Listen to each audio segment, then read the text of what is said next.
Welcome to Dehamrita YouTube channel. Please subscribe, like and share. ಬನ್ನಿ friends, ಇವತ್ತು vegetable pulao ಮಾಡೋದು ಯಾವ ರೀತಿ ಅನ್ನೋದ್ರ ಬಗ್ಗೆ ತೋರಿಸ್ಕೊಡ್ತಾ ಇದ್ದೀನಿ. ವೆಜಿಟೇಬಲ್ ಪಲಾವ್ ಮಾಡಲಿಕ್ಕೆ ಆಲೂಗಡ್ಡೆ, ಬೀನ್ಸು, ಹಾಗೆ ಕ್ಯಾರೆಟು ಈ ರೀತಿ ತರಕಾರಿಗಳನ್ನ ಇದ್ದರೆ ಚಿಕ್ಕದಾಗಿ ಹೆಚ್ಚಿಟ್ಕೋಬೇಕು. ನೋಡಿ, ಪಲಾವಿಗಾಗಿ ನಾನು ಏನು ಮಾಡ್ತಾಯಿದ್ದೀನಿ, ಕೂಡಿಸ್ಕೊಂಡಿದ್ದೀನಿ ಅಂದರೆ ಮಸಾಲೆಗಳನ್ನು ಬೆಳ್ಳುಳ್ಳಿ, ಚಕ್ರ ಮೊಗ್ಗು, ಲವಂಗ, ಹಾಗೆ ಚಕ್ಕೆ, ಕಾಳುಮೆಣಸಿನಕಾಳು, ಏಲಕ್ಕಿ ಮತ್ತು ಪಲಾವ್ ಎಲೆ. ನಾನು ಪಲಾವ್ ಎಲೆನ ಹಾಕೋದಿಲ್ಲ, ನೀವು ಬೇಕಾದ್ರೆ ಹಾಕ್ಕೊಳ್ಳಿ. ನೋಡಿ, ನಾನು ಚಕ್ಕೆ ಹಾಕ್ತಾಯಿದ್ದೀನಿ. 4ರಿಂದ 5 ಇಂಚಿನಷ್ಟು ಚಕ್ಕೆ, ಹಾಗೆ 5ರಿಂದ 6 ಲವಂಗ ಹಾಗೂ 2 ಚಕ್ರ ಮೊಗ್ಗು ಹಾಕ್ತಾಯಿದ್ದೀನಿ. ಹಾಗೆ 1-2 ಏಲಕ್ಕಿ ಹಾಕ್ತಾಯಿದ್ದೀನಿ.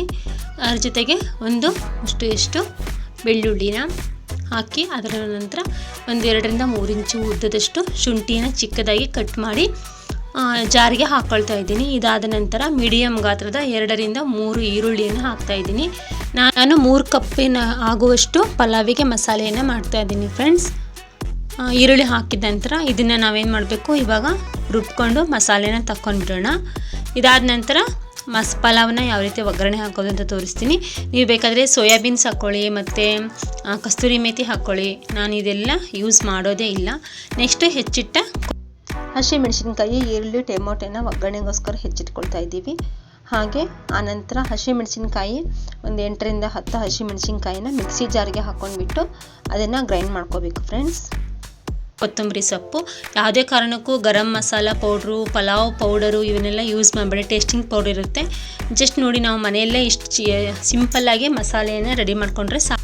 ಸ್ವಲ್ಪ ಎಣ್ಣೆನ ಹಾಕಿಬಿಟ್ಟು ಅದಕ್ಕೆ 1 ಸ್ಪೂನಷ್ಟು ತುಪ್ಪ ಹಾಕ್ತಾಯಿದ್ದೀನಿ. ಮತ್ತು ಎಣ್ಣೆ ಮತ್ತು ತುಪ್ಪ ಬಿಸಿ ಆದ ತಕ್ಷಣ ಏನು ಮಾಡಬೇಕು, 2 ಲವಂಗ, 1 ಚಕ್ರ ಮೊಗ್ಗು, ಇದು ಫ್ಲೇವರ್ಗೋಸ್ಕರ ಹಾಕೋದು. ನಂತರ ಒಂದು ಸ್ವಲ್ಪ ಚಕ್ಕೆ ಹಾಕಿಬಿಟ್ಟು ಇದು ಈ ರೀತಿ ಫ್ರೈ ಆಗಬೇಕು. ಇದಾದ ನಂತರ ಇದಕ್ಕೆ ನಾವೇನು ಮಾಡಬೇಕಪ್ಪ ಅಂದರೆ, ನಾವು ಹೆಚ್ಚಿಟ್ಟಿರ್ತೀವಲ್ಲ ತರಕಾರಿಯನ್ನು, ಆ ತರಕಾರಿಯನ್ನು ನಾವು ಇದಕ್ಕೆ ಆ್ಯಡ್ ಮಾಡ್ಕೋಬೇಕು. ಆಲೂಗಡ್ಡೆ ಇದ್ದರೆ ಆಲೂಗಡ್ಡೆ ಹಾಕ್ಕೊಳ್ಳಿ. ಆಮೇಲೆ ನಾನು ಏನೇನು ಹಾಕ್ತಿದ್ದೀನಿ ಅಂದರೆ, ಸಬ್ಬಸಿಗೆ ಸೊಪ್ಪು ಮತ್ತು ಮೆಂತ್ಯ ಸೊಪ್ಪು ಇತ್ತು ಫ್ರೆಂಡ್ಸ್, ಅದನ್ನು ಹಾಕ್ತಾಯಿದ್ದೀನಿ. ನೋಡಿ, ಇವಾಗ ಬಿಸಿ ಎಣ್ಣೆಗೆ ಈರುಳ್ಳಿನ ಹಾಕ್ತಾಯಿದ್ದೀನಿ. ಈ ಈರುಳ್ಳಿಯ ಮಸಾಲೆ ಎಲ್ಲ ಸ್ವಲ್ಪ ಕೆಂಪಾಗೋ ಥರ ಫ್ರೈ ಆಗಲಿ. ಇದಾದ ನಂತರ ಇದಕ್ಕೆ ಬೇಕಾದ್ರೆ ನೀವು ಹೆಚ್ಚಿಟ್ಟಂತಹ ಟೊಮೊಟೊವನ್ನು ನೀವು ಆ್ಯಡ್ ಮಾಡ್ಕೋಬೋದು. ಪಲಾವಿಗೆ ಹಾಕಲಿಕ್ಕೆ ಅಂತ ಹೇಳಿ ನಾನು ತರಕಾರಿಯನ್ನು ಚಿಕ್ಕದಾಗಿ ಹೆಚ್ಚಿಟ್ಕೊಂಡಿದ್ದೀನಿ. ಆನಂತರ ಸೊಪ್ಪು, ಮೆಂತ್ಯ ಸೊಪ್ಪು, ಪಾಲಕ್ ಸೊಪ್ಪು ಹಾಗೂ ಸಬ್ಬಸಿಗೆ ಸೊಪ್ಪು, ಕೊತ್ತಂಬರಿ ಸೊಪ್ಪನ್ನು ಕ್ಲೀನ್ ಮಾಡಿ ಇಟ್ಕೊಂಡಿದ್ದೆ. ಆ ಈರುಳ್ಳಿಗೆ ಸ್ವಲ್ಪ ಅರಿಶಿನ ಪುಡಿಯನ್ನು ಹಾಕಿಬಿಟ್ಟು ಸ್ವಲ್ಪ ಬಾಡಿಸ್ಕೊಳ್ಳಿ. ಇದಾದ ನಂತರ ಹೆಚ್ಚಿಟ್ಟಂತಹ ತರಕಾರಿ ಮತ್ತು ಸೊಪ್ಪು, ಈ ತರಕಾರಿಯನ್ನು ಒಂದು ಸ್ವಲ್ಪ ಫ್ರೈ ಮಾಡ್ಕೋಬೇಕು. ಇದಕ್ಕೆ ರುಚಿಗೆ ತಕ್ಕಷ್ಟು ಉಪ್ಪನ್ನು ನೀವು ಆ್ಯಡ್ ಮಾಡ್ಕೊಳ್ಳಿ. ರುಚಿಗೆ ತಕ್ಕಷ್ಟು ಉಪ್ಪನ್ನು ಆ್ಯಡ್ ಮಾಡಿದ ನಂತರ ಸ್ವಲ್ಪ ಇದನ್ನು ಕೈ ಆಡಿಸಿ, ತರಕಾರಿಗೆಲ್ಲ ಏನಾಗಬೇಕು, ಉಪ್ಪು ಹತ್ತಬೇಕಲ್ವ, ಅದಕ್ಕೆ.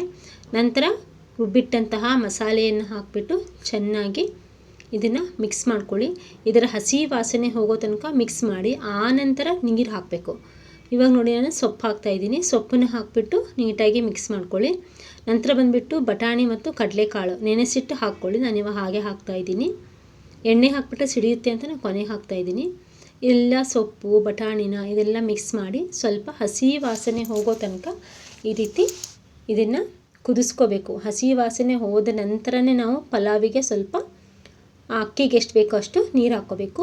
ನಾವು 3 ಕಪ್ ಅಕ್ಕಿಗೆ 6 ಲೋಟ 3 ಕಪ್ ನೀರು ಹಾಕ್ಕೋಬೇಕು. ಅಥವಾ 2 ಕಪ್ ಹಾಕಿದರೆ 4 ಕಪ್ಪು ನೀರು ಹಾಕ್ಕೋಬೇಕು. ಇದಿಷ್ಟು ಆದಮೇಲೆ ನೀಟಾಗಿ ಮಿಕ್ಸ್ ಮಾಡ್ಕೊಳ್ಳಿ.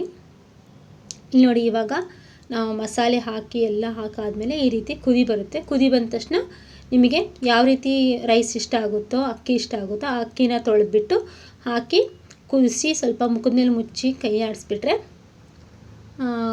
ಖಾರವಾಗಿ ವೆಜಿಟೇಬಲ್ ಪಲಾವ್ ರೆಡಿ ಆಯಿತು. ಸಿಂಪಲ್ಲಾಗಿ ನಾವು ಯಾವ ರೀತಿ ವೆಜಿಟೇಬಲ್ ಪಲಾವ್ನ ಮಾಡೋದಂತ ಈ ವಿಡಿಯೋದಲ್ಲಿ ನೋಡಿದ್ವಿ. ವಿಡಿಯೋ ಇಷ್ಟವಾದಲ್ಲಿ ಲೈಕ್ ಮಾಡಿ, ಶೇರ್ ಮಾಡಿ, ಹಾಗೆ ನಮ್ಮ ಚಾನಲ್ನ ಸಬ್ಸ್ಕ್ರೈಬ್ ಮಾಡಿ. ಈ ಪಲಾವ್ ತುಂಬ ರುಚಿಯಾಗಿತ್ತು. ಹೇಗಿತ್ತು ಅಂಥೇಳಿ ಮಾಡಿ ನೋಡಿ, ಕಾಮೆಂಟ್ ಮಾಡಿ.